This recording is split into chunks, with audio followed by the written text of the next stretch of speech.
दोस्तों, अगर आप शेयर मार्केट में सच में चैंपियन ट्रेडर बनना चाहते हैं, तो आपको सोचना और काम करना सीखना होगा, जैसे कि दुनिया के बेस्ट ट्रेडर्स सोचते हैं और करते हैं। और इसी वजह से आज हम बात करेंगे मार्क मिनर्विनी की किताब think and trade like a champion की, जो सिर्फ एक ट्रेडिंग गाइड नहीं, बल्कि एक माइंडसेट बदलने वाली किताब है।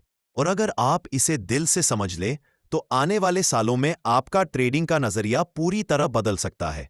मिनर्विनी कहते हैं कि सबसे पहले आपको ट्रेडिंग को गेम नहीं बल्कि बिजनेस मानना होगा, क्योंकि जब तक आप इसे शौक या जुआ समझते रहेंगे, तब तक आप पैसे नहीं बना पाएंगे बल्कि गवाते रहेंगे।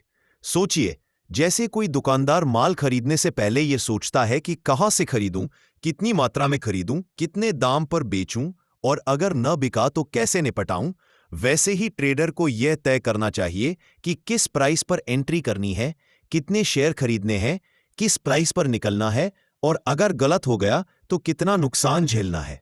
यही फर्क है जीतने वाले और हारने वाले ट्रेडर में। अब आइए रिस्क मैनेजमेंट पर बात करें। मिनर्विनी का साफ कहना है कि मार्केट में सबसे पहला नियम है अपनी पूंजी बचाओ, क्योंकि अगर कैपिटल ही चला गया तो अगली बार लड़ाई लड़ने के लिए कुछ नहीं बचेगा।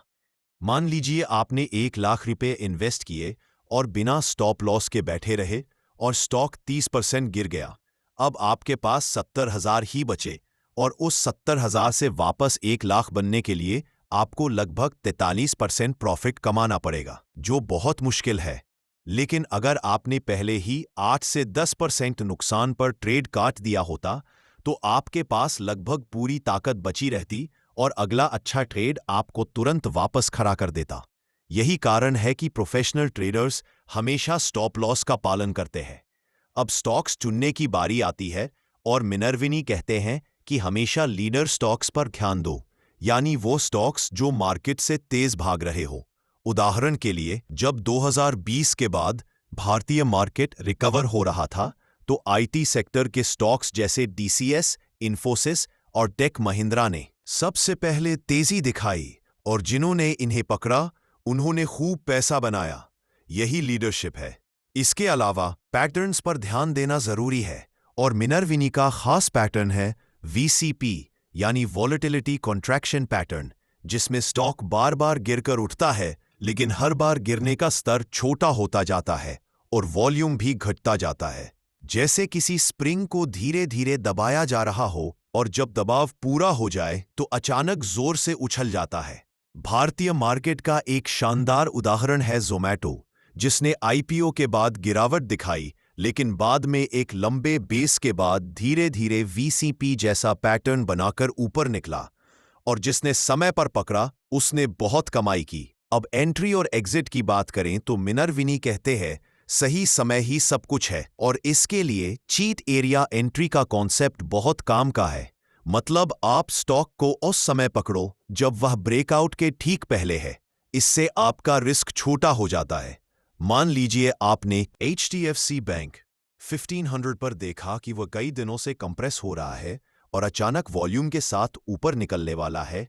अगर आप 5005 पर एंट्री ले लेते हैं और स्टॉप लॉस 1470 पर रखते हैं, तो आपका रिस्क बहुत कम है, लेकिन रिवॉर्ड बड़ा हो सकता है। अब प्रॉफिट बुकिंग पर आते हैं। मिनर्विनी कहते हैं कि कभी पूरा प्रॉफिट एक साथ मत निकालो, बल्कि आधा प्रॉफिट निकालकर आधा छोड़ दो, ताकि अगर स्टॉक और ऊपर जाए तो भी आपको फायदा मिले।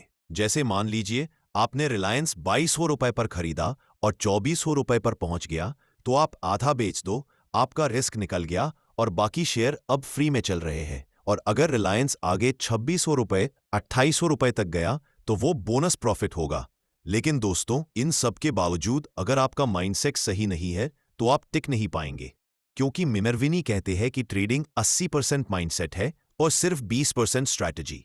डर और लालच ही सबसे बड़ा दुश्मन है। उदाहरण के लिए, कितने ही लोग ऐसे हैं जो एक दो नुकसान के बाद गुस्से में दोगुना पैसा लगा देते हैं और सब गवा देते हैं।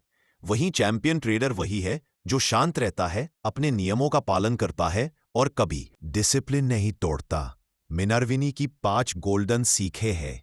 पहली, ट्रेडिंग को बिजनेस मानो। दूसरी, कभी भी कैपिटल रिस्क मत करो। तीसरी, हमेशा मार्केट लीडर्स और सही पैटर्न पर फोकस करो। चौथी, प्रॉफिट बुक करना सीखो और विन विन स्ट्रैटेजी अपनाओ। और पांचवी, अपने माइंडसेट पर काम करो और कंसिस्टेंसी बनाए रखो। अगर आप इन नियमों का पालन करते हैं तो आप भी सोच और ट्रेड दोनों में चैंपियन बन सकते हैं।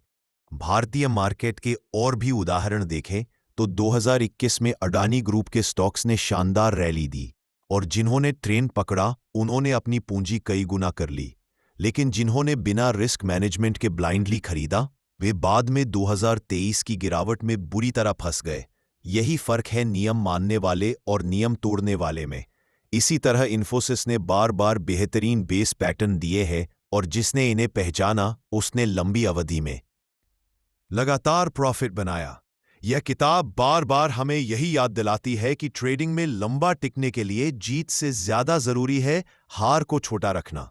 और दोस्तों, अगर आप सच में चैंपियन ट्रेडर बनना चाहते हैं तो इस किताब के नियमों को सिर्फ पढ़ो मत, बल्कि रोजमर्रा की ट्रेडिंग में लागू करो। अपने चार्ट्स पर पैटर्न ढूंढो, अपने जर्नल में लिखो और हर दिन थोड़ा बेहतर बनने की कोशिश करो।